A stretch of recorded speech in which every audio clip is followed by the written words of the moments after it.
Welcome back to This Week in Immigration. I'm your new host, Hanadi Jordan, Communications Associate at the Bipartisan Policy Center. In our first episode of 2023, we're taking a look back at the final weeks of 2022, specifically what made it and what didn't in the lame duck session of the 117th Congress, joined by This Week regular Teresa Cardinal Brown.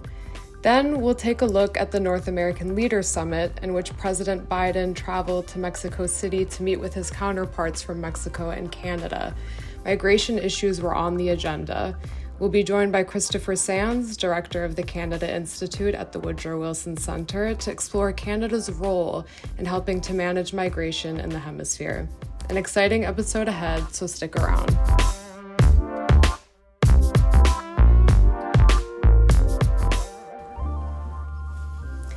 Since we've been on an end-of-the-year break, we figured we should catch up on all of the end-of-year happenings in Congress. So joining me now is Teresa Cardinal Brown to break down the lame duck session of the 117th Congress.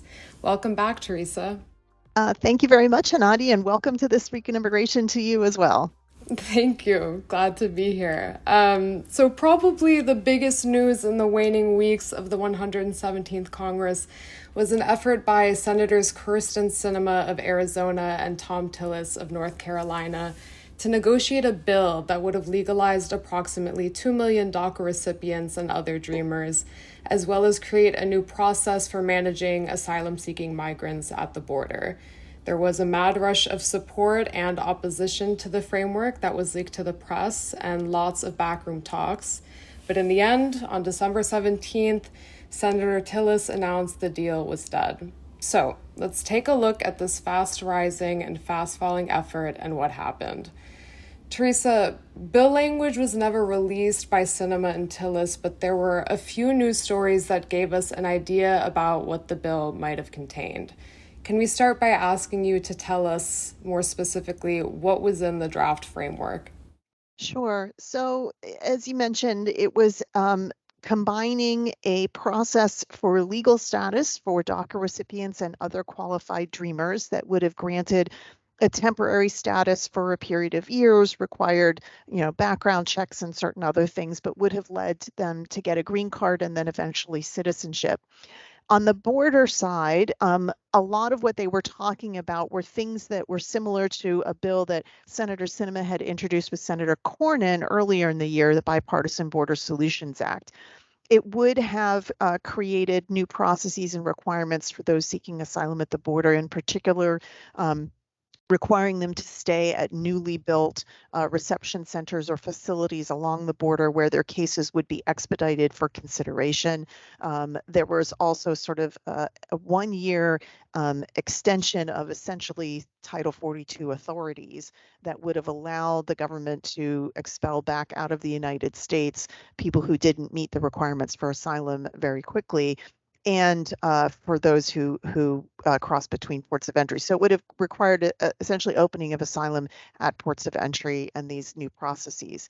But as you mentioned, there wasn't bill language introduced, so we don't know specifically what was contained in it. The draft framework that was leaked was very quickly said by both Senators Sinema and Tillis that that was old framework and not all of what they were talking about now. But it was, I think, a very serious and important attempt to try to address what were essentially the number one issues for both Democrats and Republicans on immigration in this end of the year session that was trying to fund the government all at the same time. And based on what was reported, what do you think of the policies this framework contained? Do you think they would have secured the border and the Dreamer provisions? Do you think those would have worked?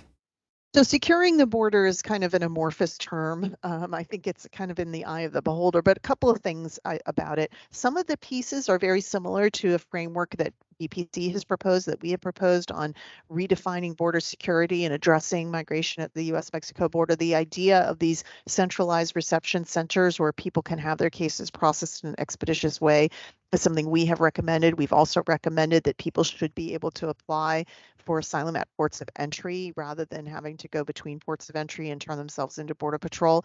The framework also would have given a lot more money to the Border Patrol for enforcement and allowed for hiring of additional people.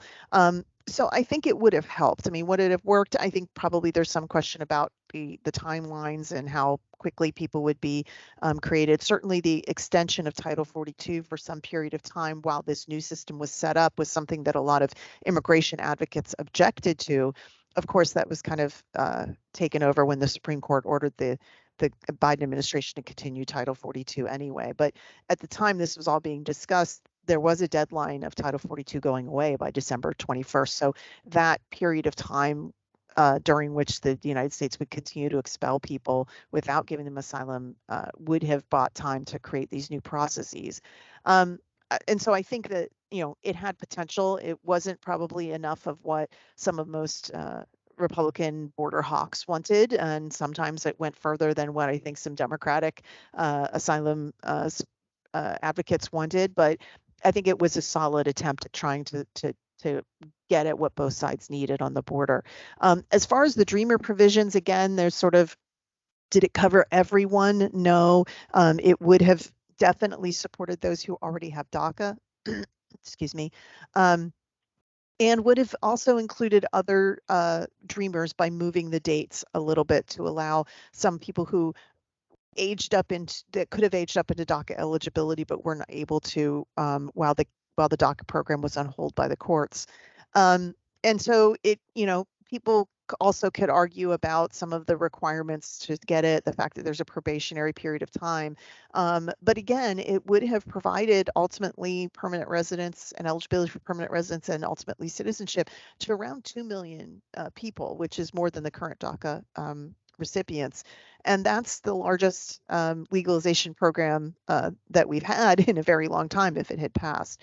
So I think that, would it have worked? In terms of policy, I think there were good policy ideas, and the devil's always in the details, but it was a strong attempt.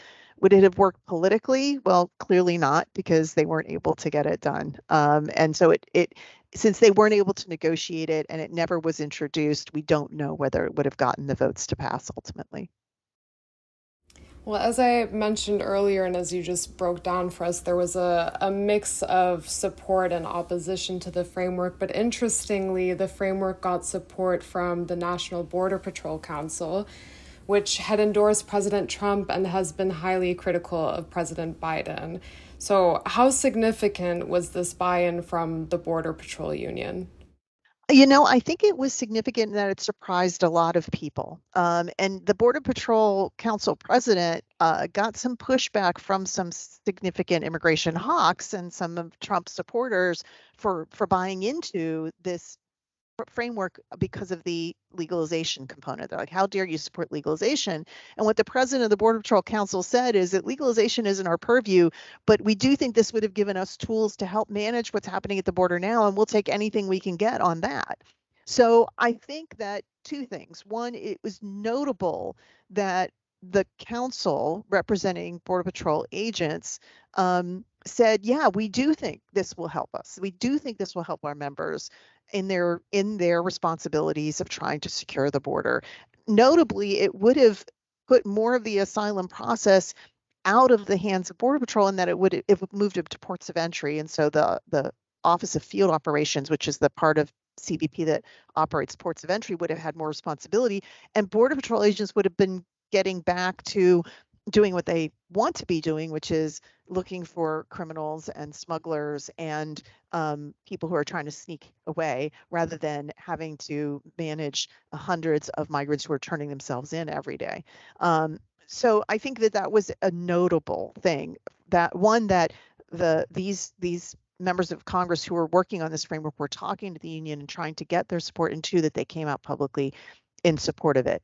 At the end of the day, as I said, we didn't have bill language, we didn't have a final deal, so we never will know whether it would have gotten enough votes to do it. But I do think that it was notable. It was a significant, notable endorsement from a group that has been, as you mentioned, very critical of President Biden and a lot of Democrats for what they call open border policies, that they thought this would help them in what they were trying to do. So, why do you think that this attempt at reform ultimately fizzled? I think there's a few reasons. One, Senator Sinema changed her party affiliation from Democrat to independent kind of in the middle of all of this. And that meant that her ability to represent, if you will, Democrats in part of a bipartisan negotiation, I think, was a little bit harmed.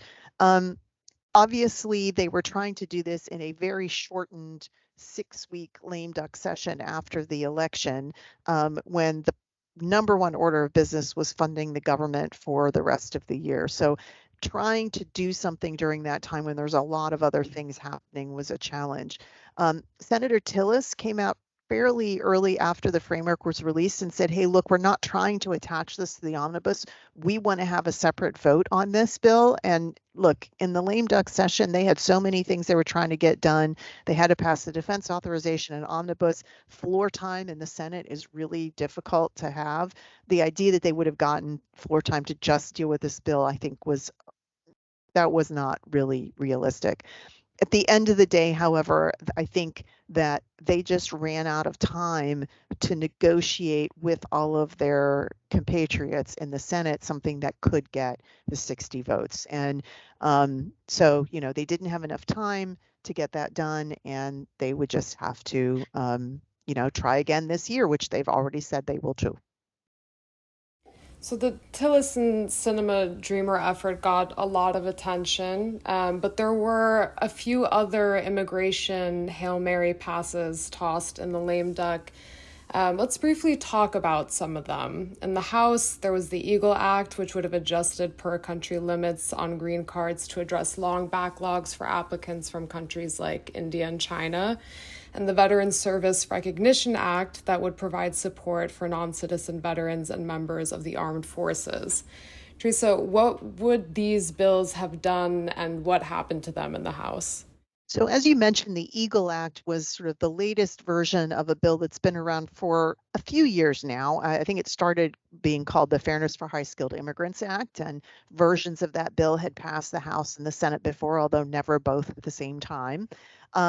This was primarily sponsored by by Representative Zoe Lofgren, a Democrat from California, who's the chair of the House Judiciary Immigration Subcommittee in the last Congress. She represents Santa Clara County in California, an area with a lot of technology companies and universities who have a very big interest in high-skilled immigration, which is right now to the United States dominated by countries like India and China. And the backlogs in employment-based green cards, because of these per country limits, significantly impact those people from those countries and their families, but also their employers. So it was a high priority, I think, for her and for a lot of her constituencies, but it also had some very broad support among a lot of employer groups and others.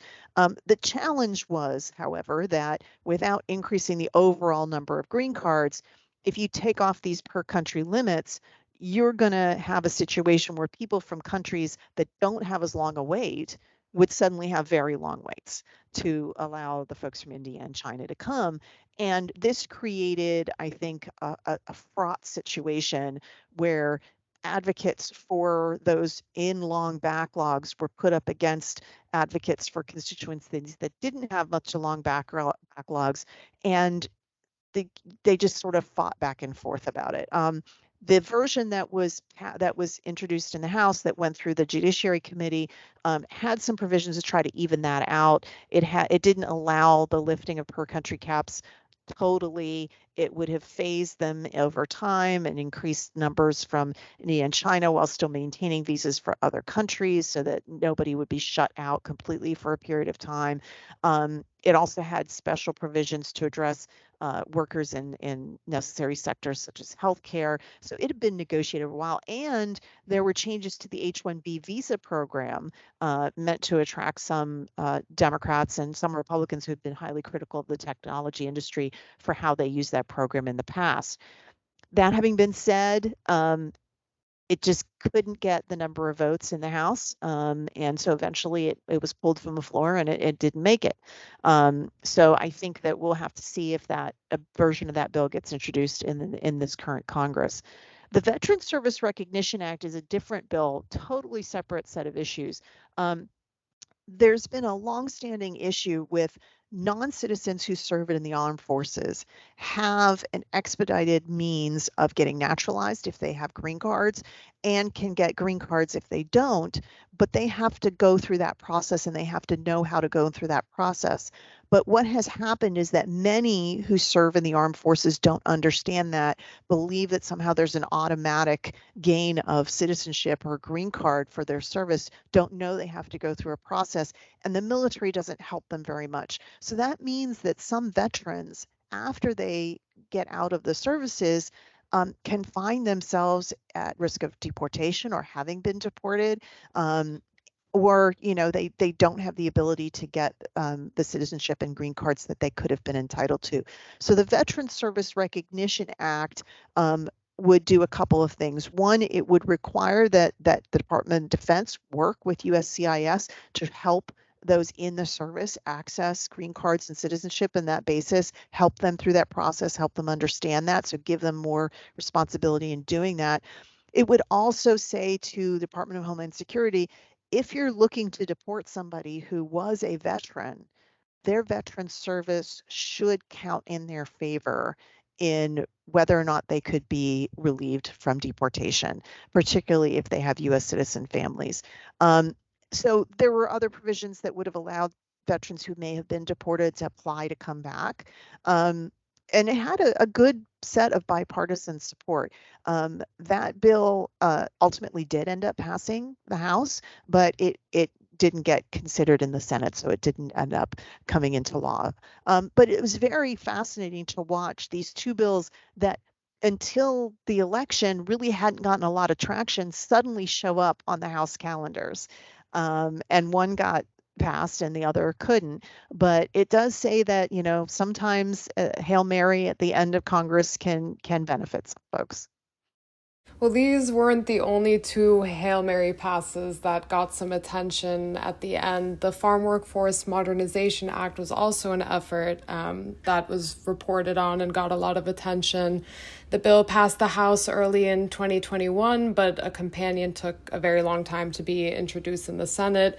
Senators Michael Bennet of Colorado and Mike Crapo of Idaho spent months negotiating, but in the end, Senator Bennet introduced the Affordable and Secure Food Act, which largely mirrored the House bill without his Republican co-sponsor. But like the Tillis and Sinema negotiations, this long gestating bill also faltered at the end. So, Teresa, what were the issues that made this set of negotiations so difficult? Well, the Farm Workforce Modernization Act, as we've talked about on this podcast before, is what I call sort of comprehensive immigration reform, but just for agriculture. So it included provisions that would legalize or allow for legalization for much of the current undocumented farm workforce, agricultural workers. It would give them a path to a green card. It would also make reforms to the current H-2A agricultural temporary worker program that would provide some more protections and supports for the workers, but also streamline the process for growers. It also importantly would extend access to that program to certain agriculture related industries that have year-round needs. The H-2A program requires that the job itself be temporary or seasonal. So agriculture, particularly livestock, dairy, that have year-round needs could not access the program. The House bill, the Farm Workers Modernization Act, was negotiated extensively among farm worker unions, agricultural immigration activists, and different grower groups. So the employers had supported much of this. But it's important to understand that there are different grower groups, right? There are groups that represent growers in various states and regions of the country. There are groups that represent growers in certain industries, and they have tended to use agricultural workers and particularly foreign agricultural workers in different ways. So the growers on the West Coast had a predominantly undocumented workforce, had very little use of the H-2A program until recent years. They were much more interested in how can we legalize the workforce and simplify the H-2A program so they could use it. You had growers in the southeastern United States who had used the H2A program much more extensively, who had not had as much interest in the legalization and were concerned that legalizing the workers would mean that they'd lose. So they wanted to make sure the H2A program worked for them. And then, of course, as I mentioned, industries that had year-round needs that couldn't use these programs at all.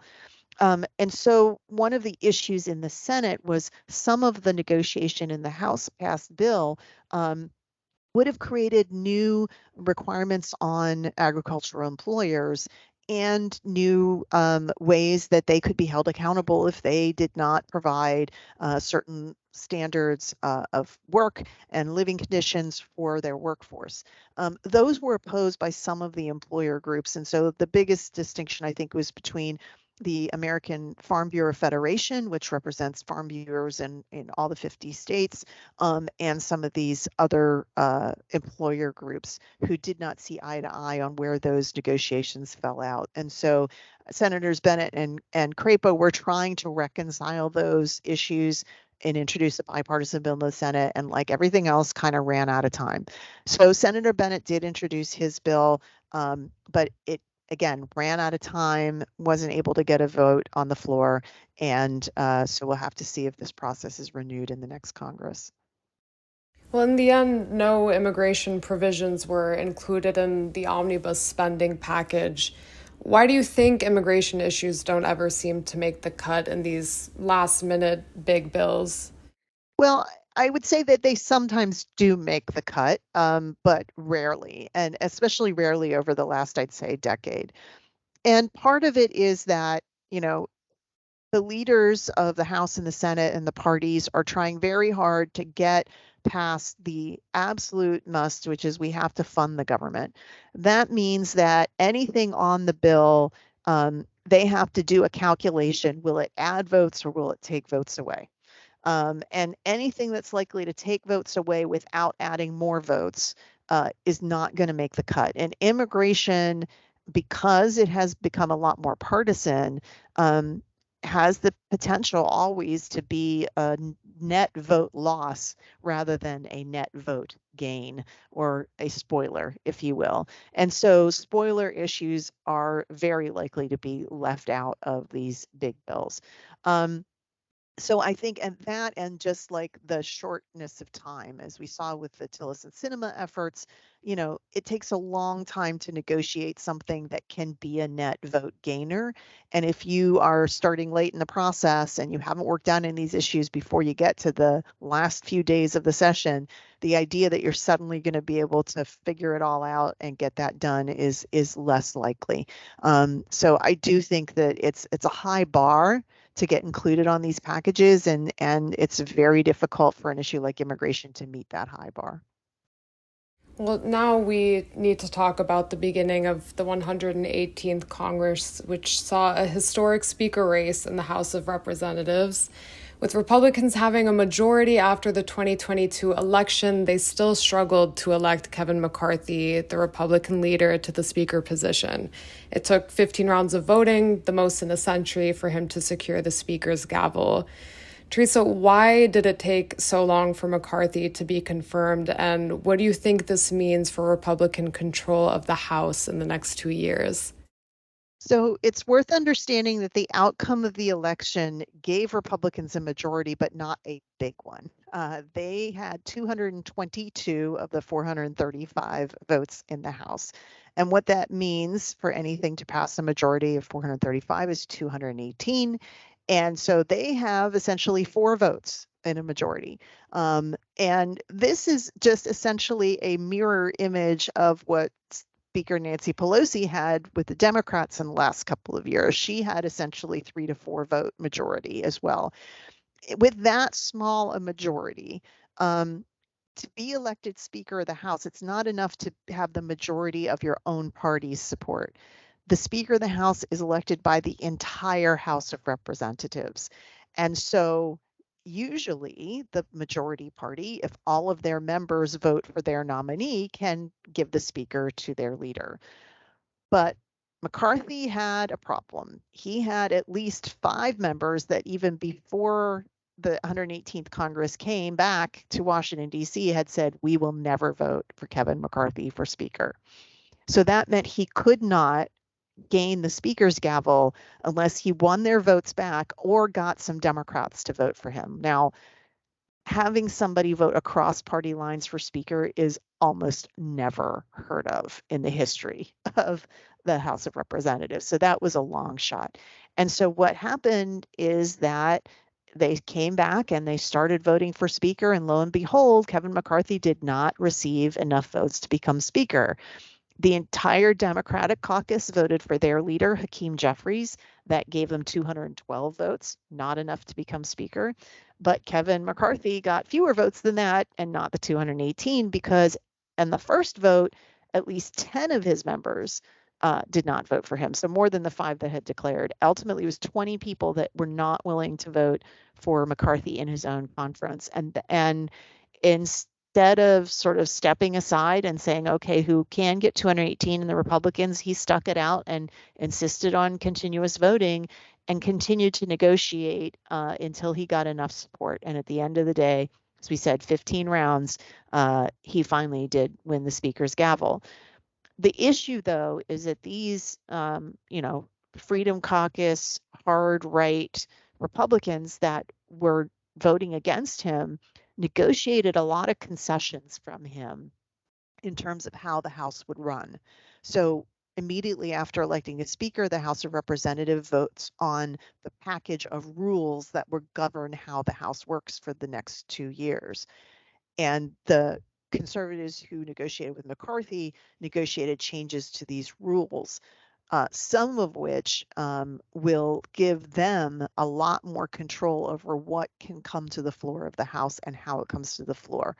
And what that means realistically, it means that McCarthy now is going to have to negotiate everything he wants to bring to the floor of the House with this group of Republicans, the far right Freedom Caucus, as well as with his moderates, and figure out what can get a majority of his party to vote, unless he's willing to negotiate with Democrats to secure votes for some of these things.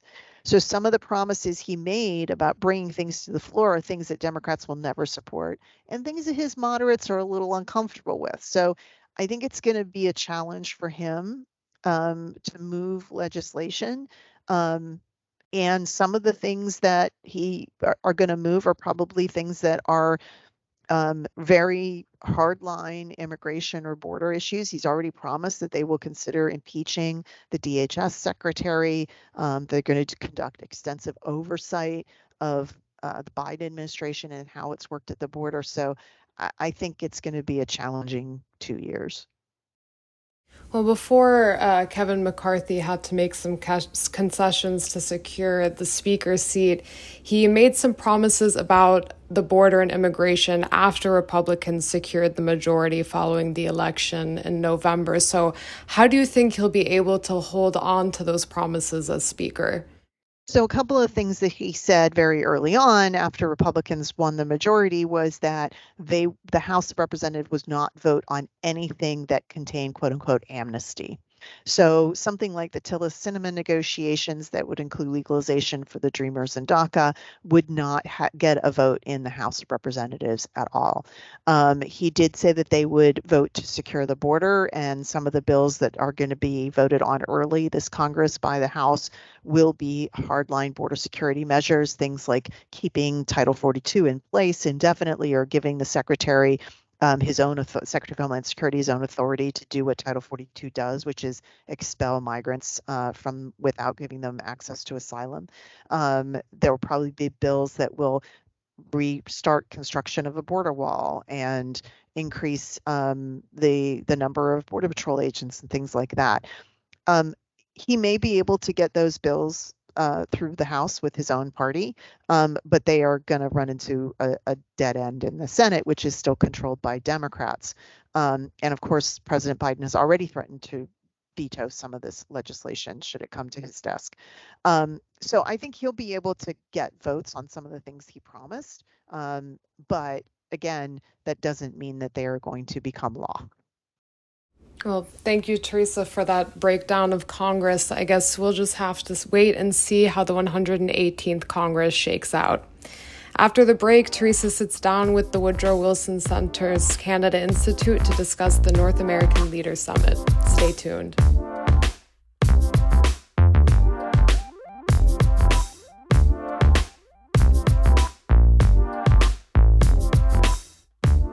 And we're back, and I am joined today by Chris Sands, who is the director of the Canada Institute of the Woodrow Wilson Center here in DC.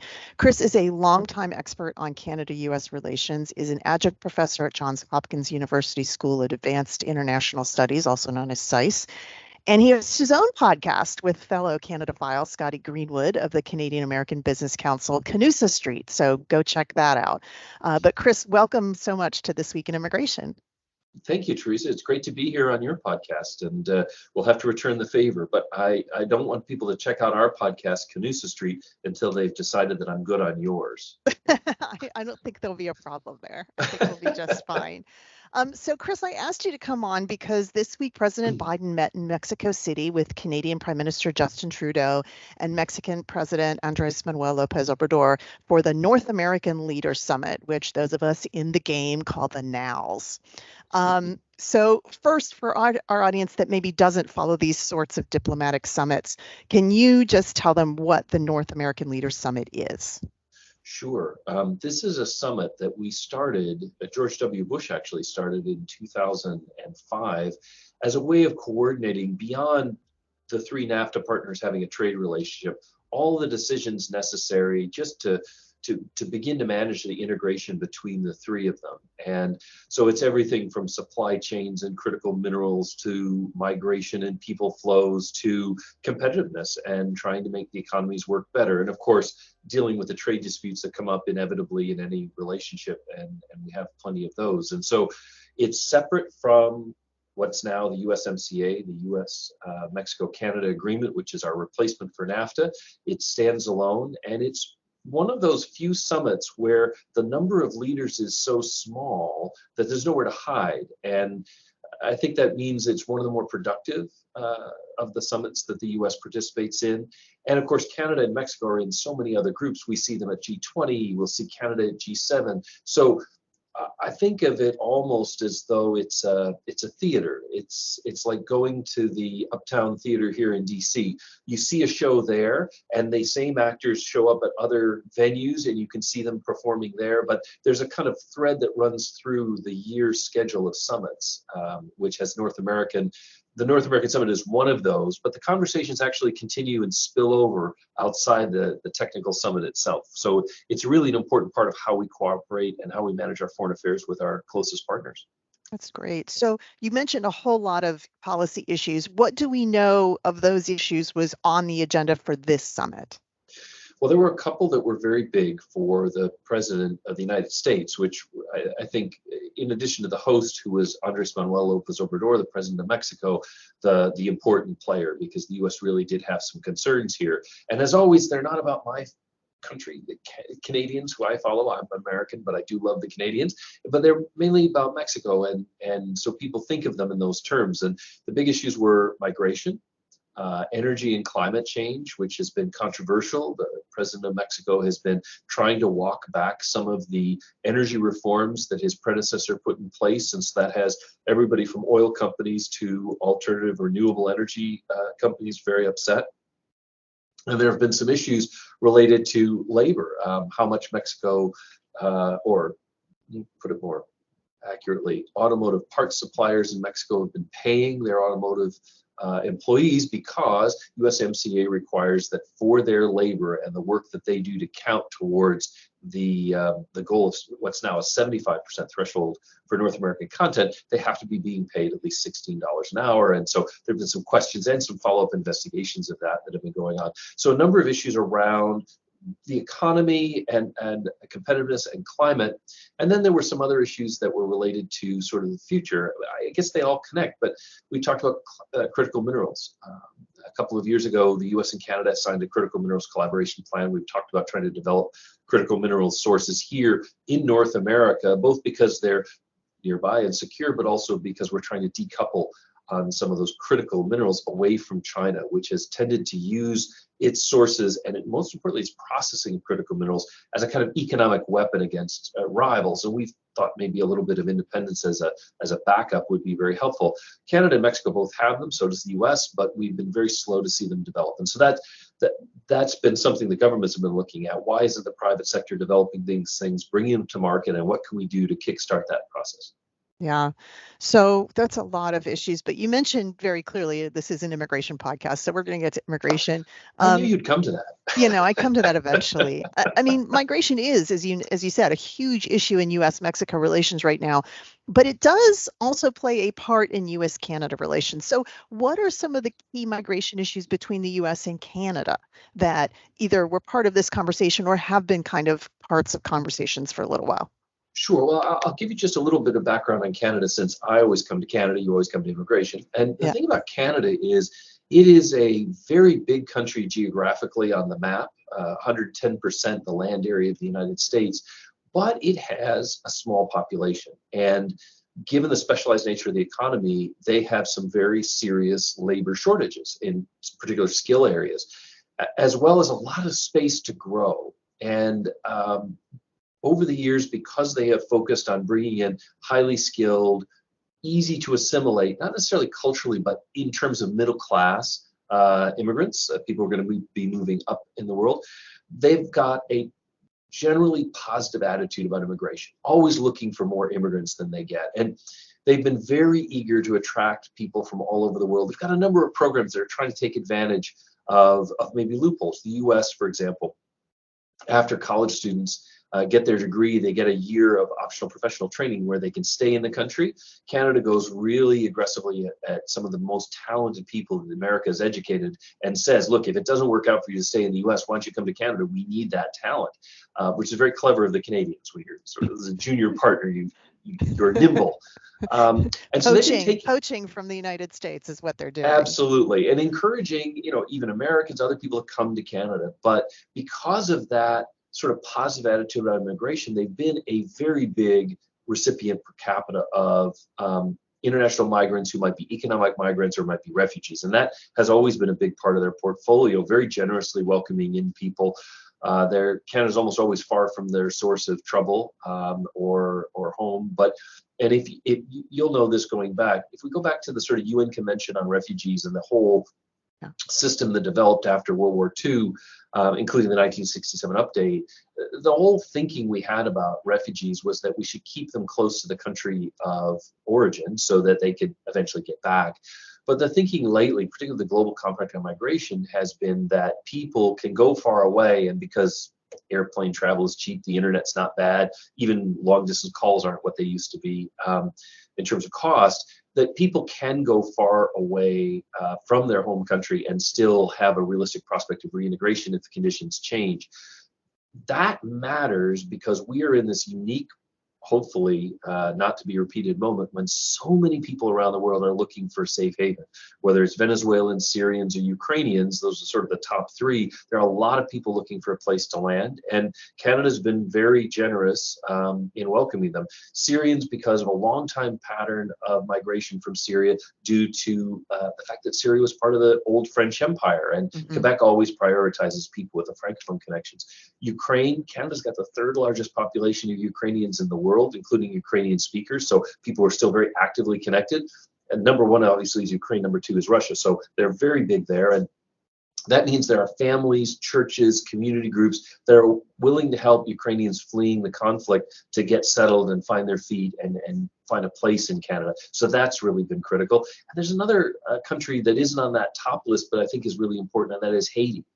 Canada's always been a safe haven for Haiti, and Haiti's conditions are bad. They almost always are, but they're pretty acute now.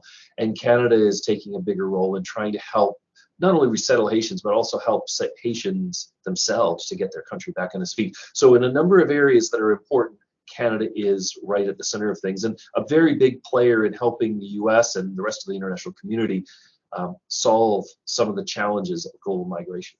Thank you so much, Chris, for that overview of sort of the Canadian immigration. But I do know in the last couple years, especially maybe the last 5 or 6 years, there have been some migration I'll say irritants, which is the term that usually comes up when we talk about US-Canada relations where things aren't going as smoothly. There have been some migration irritants around irregular migration from the United States into Canada, some things about traveler programs, maybe some things about, USMCA and whether or not we would renegotiate, say, the people who are qualified for the visas under the trade agreement. So can you talk to us a little bit about what some of those issues have been and how we're kind of trying to manage those? Well, that's quite a road. I'll start with the irregular migration. One of the features of our immigration agreements with Canada are that we rely on something called safe third country, which is part of the UN Convention on Refugees. The idea that rather than send people back to a country in which they're in peril, you can send them to a safe third country, which should be the first country they arrive in. So American listeners of your program may remember that this was something that has been used with Mexico, arguing that Mexico is a safe third country. The Trump administration recognized them as that. So Mexico should handle migrants from Central America when they get there, and they can apply from Mexico in an orderly fashion, then enter the United States. Well, we should clarify that we don't actually have a safe third agreement with Mexico. The Mexican government has been very clear they don't want to do that. They don't want to do that. And that's the interesting thing about Canada and the US, because safe third country designations are often, sort of informal. Of course, it's safe. And for a long time, Canada, when it had irregular migrants who came over from the United States, and we've had a surge of them coming through, particularly a border crossing called Roxham Road that goes into Quebec, where people would go in between the border crossings. And when they go in between the border crossings, they enter Canada in a way that makes it impossible under Canadian law for them to give them back to us, because they can do that at a normal border crossing like Detroit or Buffalo, but they can't do that at these irregular crossings. Well, Canada was arguing, well, then we'll send them back to Canada, to the United States as a safe third country. That was where they were first. They shouldn't come to us first. And during the Trump administration, this was challenged by immigration activists who said, how in the world can you say the US is safe? Have you done any research? Did you do any homework, or did you just decide that lazily? And the Supreme Court of Canada said, well, we don't see that you did a very good review and you haven't asked any questions, so you've just been arbitrary about this. You have to go back, do your homework, and if you're going to call the US a safe third country, prove it. Like, what is your justification for that? And I think that put the appropriate burden of proof on the government of Canada. However, it's meant that for the last couple of years, we've been in limbo. And everyone, I think there was a certain number of Canadian politicians and some of the folks around government who thought, well, Joe Biden was elected president of the United States. The number one reason we thought the US might not be safe was Trump. So if he's gone, we'll just declare that it's safe now. But that isn't what the Supreme Court asked for. They asked for real homework. And so Canada's been trying to catch up to that. And that has been a major irritant. And I'm just going to defend the Canadians slightly, although this will sound like a backhanded defense. We found out in December that, good news, the immigration backlog in processing of immigration files in Canada was just 2.1 million. 2.1 million cases that are in process at the same time. Now that is horrible, it's very large. It's down from 2.2 million just as recently as December, so that is, or November, which is good, but it's a very high level. So here's an immigration system that is trying to satisfy the Supreme Court with a review of whether the US is safe. At the same time, it's digging itself out of a huge backlog of applications. And for ordinary Canadians, the people who actually pay the taxes, this is a huge problem because they're getting slow turnarounds on their passport renewals and other things, which brings me to another issue that you were hinting at, which is some of our trusted traveler programs. We have a program just for Canada called Nexus, and it is for trusted travelers in the US and Canada to become members. And for a long time, this was a very unique program because it had Americans and Canadians had to apply and have both the US and Canada process their biometrics and subscribe them into the program. And so if you didn't live near the border, it was tricky sometimes to get both officers together. You had to go to a border or to an airport where you could get those reviews done. This program has been through heck in recent years. For a while, because New York State was acting as a sanctuary state, DHS wasn't processing Nexus applications from New York or New Yorkers. Then, because of COVID, there was a period where Canada simply wasn't doing interviews for Canadians. And so if you had a renewal, you couldn't get in because it was COVID, nobody could see you. And so the program's been under a lot of strain, while at the same time, for many Americans, Global Entry provides a single interview just with the Americans that gets you into a lot of the same benefits. So you see the sort of US bleed out of a program which is increasingly Canadian, in which Canadians can't renew and can't apply. Yeah. And add to that one more problem. Canada has wanted to do interviews outside the normal customs facility and pre-clearance facilities at airports. They want to do them in a Nexus, renewal or enrollment center, which is okay. That's similar to the way the U.S. does it at our airports. But the problem was they were not extending the kind of immunity for officers, civil immunity, in those facilities. They only had it in the pre-clearance area. So imagine you're an American immigration official and you're going to do a Nexus application. If you don't have civil immunity and somebody doesn't like the way the interview goes, or you don't approve them, they'll say, oh, that's racism, or that's And then they sexual try to sue harassment. you under Canadian law. And you're just a citizen there. You're just a vulnerable person. You're not what the normal, like, police officers and firemen have of civil immunity because they're trying to do their job. So it wasn't a safe position for us to put officers in, and officers didn't want to go into it. So the whole program was held up on this. And it should have been very easy for Canada to solve that problem. They could have. They chose not to. And now it looks like out of the NALS, the North American Leaders Summit, that we've come up with a sort of workaround, which is that we'll allow single interviews, and we can allow people to do the interviews not at the same time in different areas and then pull the files together in the back office. It's not, I think, the easiest solution, but it is a little more solution. complicated for those applying. Yeah, for those applying and for those trying to renew, it's going to be more of a little bit of a runaround for them, but it's better than where we were. And so I guess it goes back to why these summits are important, because they let you put a lot of attention on these headaches, and sometimes that's the only thing that gets them resolved. So you were very, I think, generous to the U.S. positioning there, but I will say there's another thing, and this is something I became very much aware of when I worked at DHS and CBP. Nexus is a good value for the money when it comes to trusted traveler programs. So by agreement with Canada, the fee for 5 years of Nexus enrollment is $50. The fee for Global Entry is at least twice and sometimes higher than that.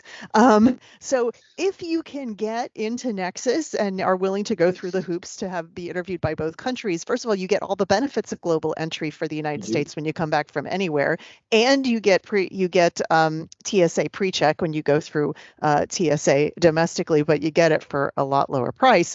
So the bleed out from Nexus to Global Entry may have been something that CBP was looking for, because CBP has for many years tried to get Canada to agree to increase the Nexus fees, and Canada has said no because they want people enrolled in the program. So talk about irritants. Sometimes it's the mundane, sometimes it's the money. And it's interesting because Global Entry started, as a U.S. program, but we've increasingly done partnerships with countries like Britain and France and Germany and even Mexico to allow people where the data stays at home but is accessible to the officer when they cross. Canada's an obvious candidate, but they have resisted being folded into that program because they like the uniqueness of Nexus. And I think the frustration for a lot of Americans on this is, hey, this program is underpriced because of you. It mostly benefits your citizens, and you're the ones making it hard for them to participate. Like, this is your problem. Why don't you solve it for your own people? But anyway. Yeah. So going back to the safe third country, I mean, I remember that during the Trump administration, Canada was trying very hard to address the safe third country agreement. This was before the Canadian Supreme Court decision, to get it expanded to those who went between ports of entry. At the same time, the United States was trying to get Mexico to agree to safe third country agreement to send people back. One thing that's very clear about safe third agreements is that they tend to benefit most the country that is on the receiving end of migrants, not the country that has to take them back, right? Yes. And so you had this weird situation where Canada was trying to get the U.S. to take asylum seekers back from Canada because Canada didn't feel like they had the capacity to process them all. At the same time, the United States was trying to get Mexico to take asylum seekers back to Mexico. And it's like hot potato, just sort of pass this on. Who wants the hot potato? In the meantime, you do have these, very desperate, poor people, dying, crossing the border, trying to find a safe haven. So while countries are sort of ping-ponging this idea, the humanitarian issues do grow there, and so it's important to kind of keep that in mind. Absolutely. So Chris, lastly, we talked about the U.S.-Canada stuff. Obviously, U.S.-Mexico have migration issues. The NALS is supposed to be about joint action among the three countries of North America, even though associated with every North American Leader Summit, in addition to the meeting of the three leaders, there are bilateral meetings between each of the pairs of course, of yes. leaders as well, right? So Trudeau met with on Lopez Obrador and with Biden separately, and Biden met with each of them separately. But during the trilateral meetings, what do you think could be Canada's role in addressing sort of this hemispheric migration issues? Is it all between the US and Mexico, or are the things that Canada could do to make itself helpful to both the United States and Mexico in dealing with this large amount of migration that's coming through the hemisphere? Well, so this is just me speaking. Yeah. I can't speak for anybody, but I mean, one of the challenges for the hemisphere is Canada is often the odd country out. Maybe with some connections with the Caribbean countries where they speak English and French. It's not part of quote unquote Latin America in that sense, and it doesn't have the proximity that would give it regular interaction. The U.S. isn't technically part of Latin America, but because of all the interaction, we get it and we do fit in well. But I think for a long time, until 1992, Canada wasn't even in the OAS, the Organization of American States. They chose to not have that fight. They saw themselves much more as a European sort of partner. And as a result, I think there's a lot of misunderstanding and frustration on both sides, but particularly with Latin Americans who think Canada could play a bigger role, but wonder, why don't they show up? Why don't they want to do it? And often, I think, interpreted as kind of Canadian snobbery. They think they're better than us. They think they're richer, and therefore they can look down their noses at us, and nobody likes that. Migration, I think, could be a very important part of that equation for a couple of reasons. One is that Canada is very pro-immigration, but also when you go to Canada, you notice there are fewer Spanish speakers. There are a number of Portuguese speakers coming both from Portugal and from Brazil, but it's still a population concentrated around Toronto. Migration could help to add a multicultural, almost Latin American component of their population. It's no wonder they focus so much on Asia when 20% of the population was born in Asia. I mean, that's Chinese, that's Indian, that's coming from that. But if you want to look at the future direction of Canadian foreign policy, you want to encourage migration. So a couple things to come out of NALS that I think are positive. There was an agreement that they were going to improve data sharing. Often the problem is you're dealing with people, refugees obviously have missing or inaccurate documents, but a lot of regular migrants are trying multiple countries. And we've always worried in the US that people are going to use Canada as their second, just like when we were applying to college, you had your safety school you thought you could get into, and then the school you really wanted to get into. Canada doesn't want to be the safety school, but sharing information about migrant applications so that we have a better sense of who really is who they say they are, and weeding out human trafficking and other bad uses of the immigration system. There's so much cooperation can be done, and the NALS governments that agreed that they were going to try to improve the standards, protect privacy, but also improve that, particularly with regard to traditionally vulnerable groups, LGBTQ and beyond, and so on, which is a big priority for Canada. So that's a really positive step. Secondly, Canada is going to be part of or fold into, as Mexico will, this 100,000 strong program that's trying to encourage more educational migration and students to travel abroad. And the U.S. has been running this program with regard to Latin America, but now Mexico and Canada are also going to be both welcoming students and trying to encourage participation in this program. Young people are great. They come, they go to college together, they fall in love, they do all the things they do, and then they're the future business partners and collaborators down the road. And so it's really exciting that we're working on that in a really positive way. And if I can put another silly little bit out here, NAPAPI. We have this North American plant and animal influenza plan. North American Pandemic and Influenza Preparedness Plan. NAPAPI. Yeah, I'm sorry. You're going to have to check this on the podcast. Those of you who are out there, we will double check. It's crazy. But NAPAPI was developed in response to, initially, I think, learning the lessons of SARS, which hit Toronto and Vancouver pretty hard. Back in 2003, the plan came together as part of the SPP, the Security Prosperity Partnership, and we came up with a plan for managing these pandemic influenzas. And we were also looking at mad cow and some of the other things that had happened. And then later we had, during the Obama administration, we had the swine flu outbreak, H1N1, that had started in Mexico. So we had a really well-developed plan for how we were going to coordinate stopping the movement of people by air, because we saw this as moving by air. And then the PAPI had some language in it about the land border, but it wasn't very well fleshed out, in my opinion. So when we decided to close the border because of COVID-19, or limit and restrict access across the border, we discovered just how thin that plan was as we started to deal with what's essential, what's not essential, how do we keep supply chains going, what are you allowed to do across the border? And this is probably a whole nother podcast, but we went through a period where Canada, the US, and Mexico did not agree on what was essential to cross the border. We had different restrictions to different places. And of course, it was presented to the voters as we're restricting the border access to stop the spread of COVID, which was a good thing. But it was such a chaotic and messy and confusing process that lasted far longer than we thought. We thought maybe 6 weeks, 8 weeks, and ended up being a little more than 2 years, only recently wrapping up between the US and Canada. So last year, when the North American Leader Summit was in Washington, D.C., the three leaders said, yes, we're going to try to update the NAPAPI. We're going to try and do the land border properly this time and think about what the lessons were and make this a better plan. And it's been made better every time we've had a crisis.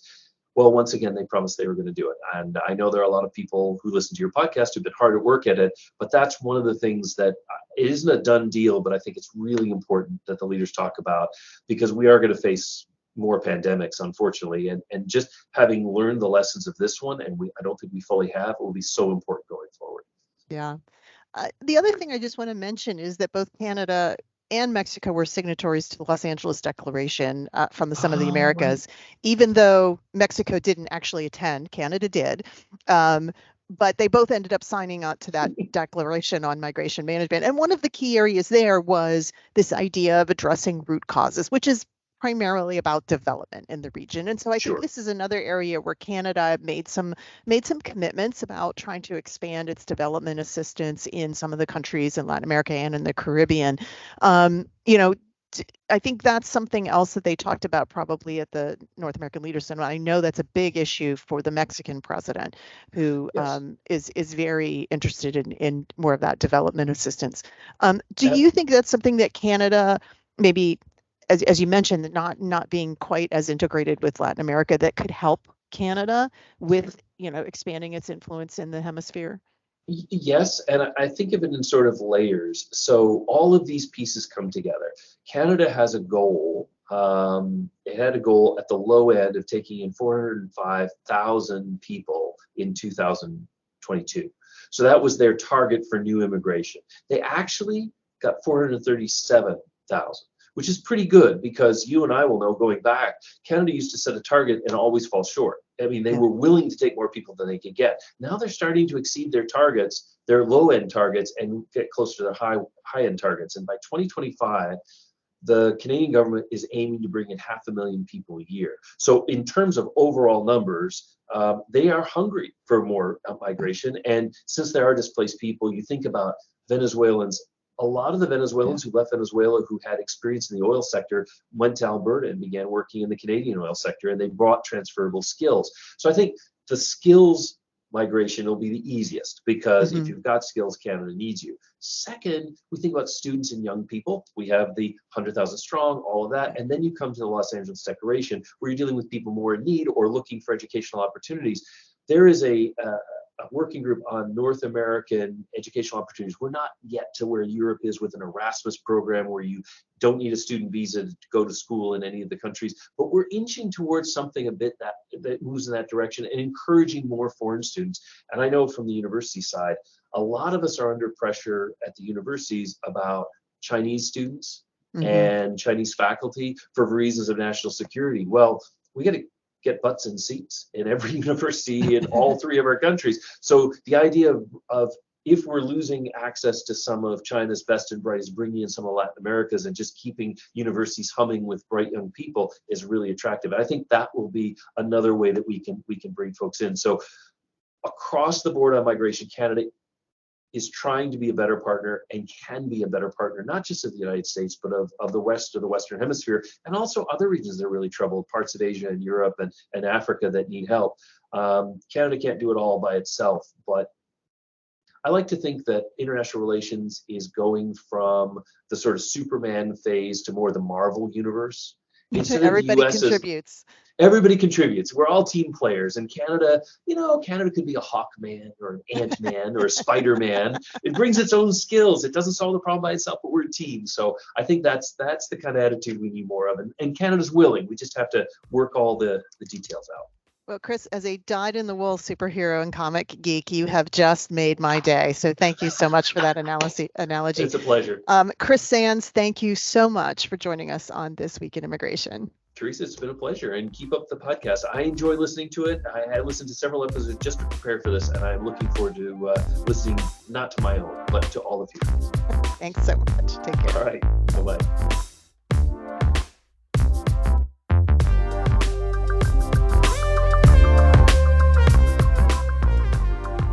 And that's it for our show this week. One last reminder to subscribe, rate, and review this podcast on Apple Podcasts, Stitcher, Spotify, or your favorite podcast platform, and share it with your friends and colleagues. You can also find more information on all the issues we discuss here on the show at bipartisanpolicy.org/immigration. You can follow the Bipartisan Policy Center on Twitter at BPC_bipartisan. You can follow Teresa Cardinal Brown at BPC_T Brown. I'm Hanadi Jordan. This Week in Immigration was created and executive produced by Teresa Cardinal Brown. This week's episode was written by Hanadi Jordan, Hannah Tyler, and Teresa Cardinal Brown. The executive producer of BPC Podcasts is Lucy Manning. See you next time on This Week in Immigration.